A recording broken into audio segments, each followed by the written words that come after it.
Bonjour la famille, j'espère que vous allez bien. De mon côté, ça va super bien. Je suis très heureuse une fois de plus de vous retrouver aujourd'hui pour une nouvelle vidéo. Et dans cette vidéo, je vais te partager 4 raisons qui t'empêchent probablement de te trouver un emploi convenable au Canada. Donc, si tu es un chercheur d'emploi depuis un moment et que tu n'arrives toujours pas à décrocher une offre d'emploi pour le Canada, tu es à la bonne place parce que cette vidéo est faite spécialement pour toi. Donc, avant de commencer, tu connais la chanson. Abonne-toi si tu viens de me découvrir. Active la cloche de notification pour ne rien manquer. Et à la fin de la vidéo, si tu as aimé, n'oublie pas de liker la vidéo pour aider au référencement. Partager à tes amis, dans tes groupes WhatsApp, groupes je sais pas quoi là, pour essayer d'informer plus de personnes possible. Et si tu as un point de vue à partager, n'hésite pas à le partager dans les commentaires. En même temps, n'oublie pas de me suivre sur mes autres réseaux sociaux, à savoir Facebook, TikTok, Instagram. C'est le même nom, Alliance M Éducation partout. Donc, ceci étant dit, on peut maintenant commencer. Donc, si ça fait un bout que tu cherches un emploi au Canada, mais que tu ne trouves pas, c'est probablement parce qu'il y a quelque chose qui ne va pas, ok? Donc, parmi les choses qui ne vont pas, moi, je vais t'en lister 4.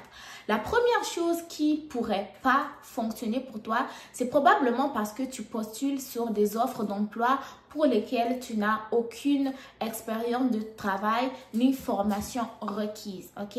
Donc, si il y a par exemple des offres d'emploi d'aide-soignant que tu vois passer sur Internet et toi, tu ne prends pas le temps de lire les exigences d'emploi, les compétences demandées, surtout le profil recherché, là, il y a un problème. Pourquoi? Parce que tu ne peux pas postuler sur des offres d'emploi pour lesquelles tu n'as pas d'expérience exigée, de compétences exigées, ni de profil recherché. Donc, c'est toujours très important lorsque tu regardes une offre d'emploi qui est disponible, de regarder les compétences recherchées, l'expérience de travail si requise et la formation ou le profil. Donc, comme ça va t'éviter le stress inutile.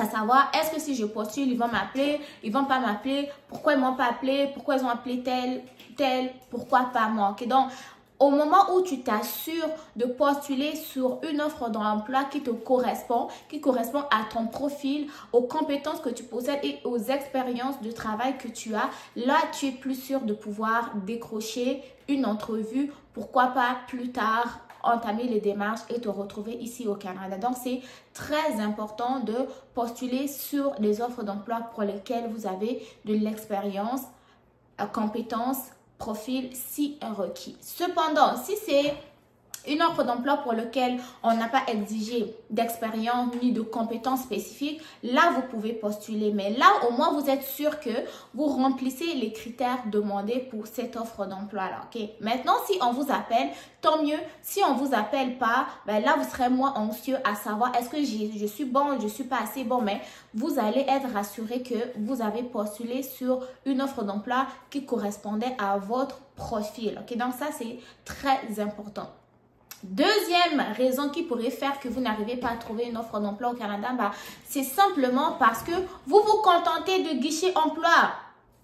Vous vous contentez uniquement de guichet emploi. Donc, vous allez sur guichet emploi, vous regardez l'offre qui est disponible, vous postulez. Oui, guichet emploi, c'est un site d'offres d'emploi gouvernemental ici au Canada, dans lequel, et pas sur lequel, bah, c'est un site sur lequel vous allez retrouver des offres d'emploi de partout ici au Canada, toutes les provinces, territoires et j'en passe.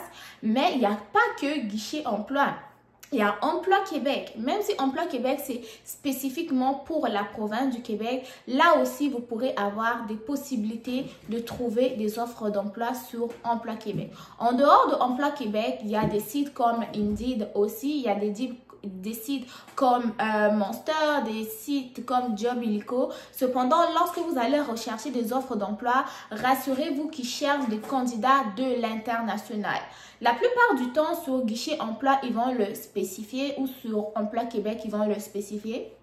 Ils le spécifient également sur les autres sites d'offres d'emploi également. Mais vous devez prendre le temps de vous focaliser plus sur les profils internationaux. Donc, s'ils cherchent des candidats de l'international, c'est là où vous allez pouvoir postuler aux offres d'emploi parce que la plupart du temps, les offres d'emploi qui sont sur ces sites-là sont destinées uniquement aux personnes qui sont déjà sur le territoire canadien.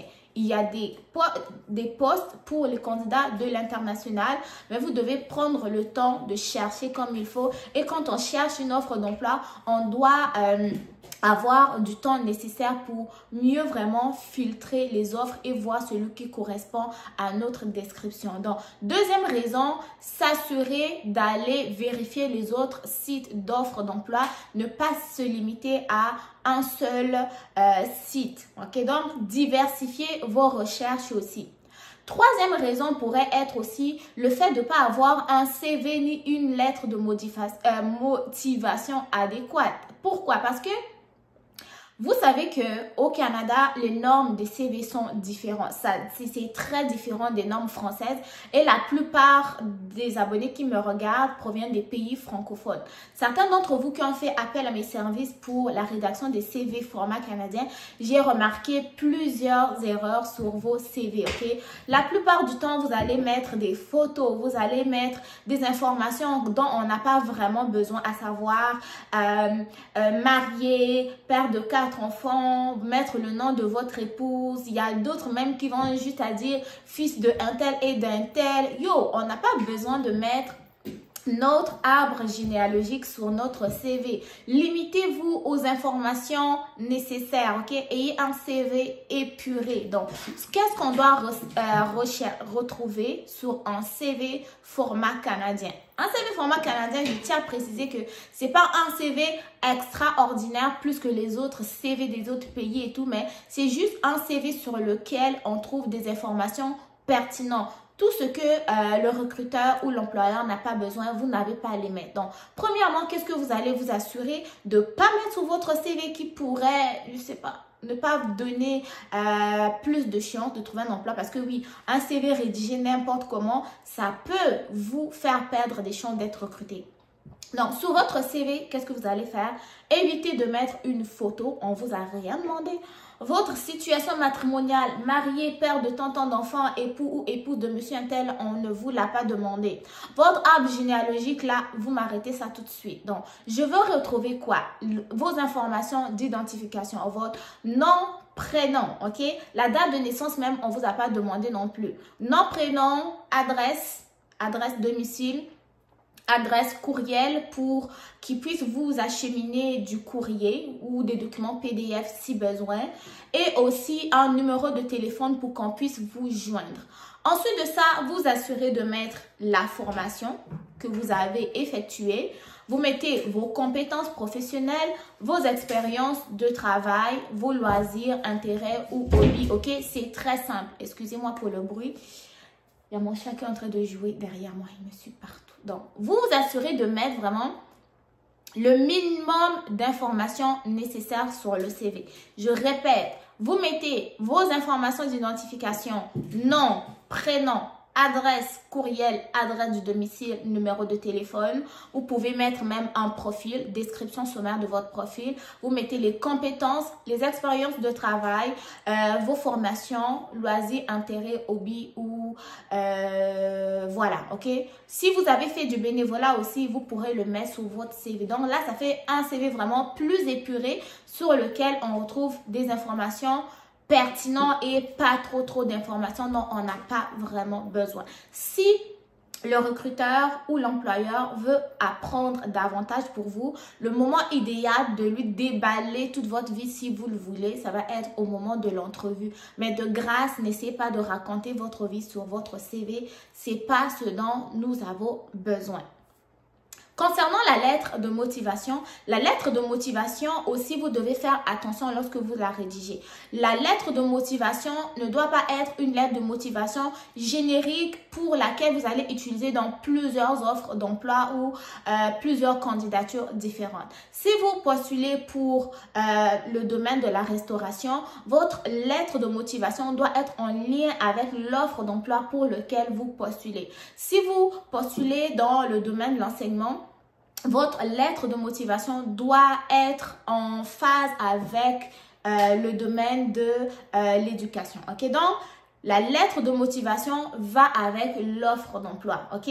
C'est mieux comme ça parce que si vous prenez une lettre de motivation qui va être un peu trop générique, vous l'utilisez à votre sauce, ça peut être dangereux parce que sachez qu'il y a plusieurs d'entre vous qui vont faire appel à moi pour rédiger une lettre de motivation. On va rédiger la lettre pour une entreprise et une offre d'emploi spécifique, mais ces gens-là prennent la même lettre pour d'autres types d'emplois qui n'ont aucun rapport avec la première offre d'emploi. Ok, donc essayez d'adapter vraiment votre lettre de motivation avec l'emploi pour lequel vous postulez. Là, ça va, parce que ça paraît quand même assez bizarre en fait. Tu postules dans la restauration, ta lettre de motivation est en lien avec la restauration et tu utilises la même lettre pour aller postuler dans un hôpital. Ok, mais qu'est-ce qui se passe? Ok, donc essayez un peu de faire attention aux documents que vous envoyez, aux lettres que vous envoyez. Relisez-vous 2, 3 fois, 4 fois. C'est pas grave. Faites lire votre lettre aussi aux membres de votre famille, aux collègues pour savoir ce qu'ils en pensent, la tournure des phrases et tout.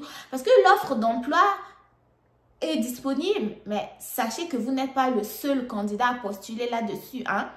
J'en profite pour dire aussi aux étudiants qui font des lettres explicatives, faites toujours attention de prendre des lettres explicatives génériques. Oui, nous allons vous partager des modèles, mais c'est pas prendre ces modèles-là, copier-coller tel que pour tel. En fait, ces lettres-là doivent vous servir d'inspiration. Vous vous en inspirez, vous retirez quelques tournures de phrases dont vous avez besoin et vous le faites à votre sauce, par rapport à la situation qui s'applique à vous en fait. Donc, vous n'allez pas prendre du copier-coller alors que c'est deux cas complètement différents. Ok, donc faites très attention à vos lettres de motivation.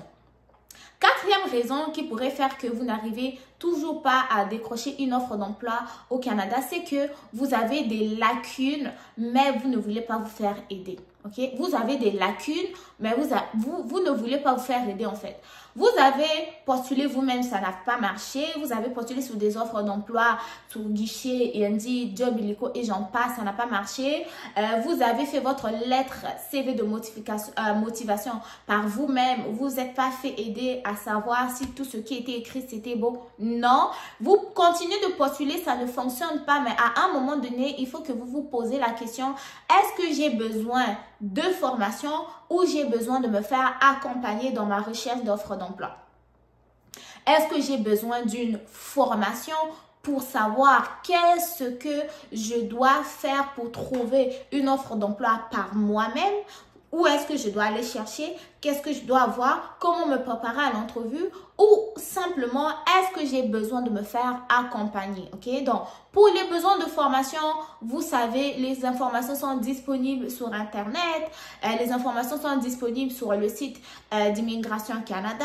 Les informations sont disponibles à travers nous par des séances de coaching. Mais pour les services d'accompagnement aussi, n'hésitez pas à faire appel aux personnes compétentes pour vous accompagner dans votre recherche d'emploi. Parce que on dit qui cherche trouve, hein?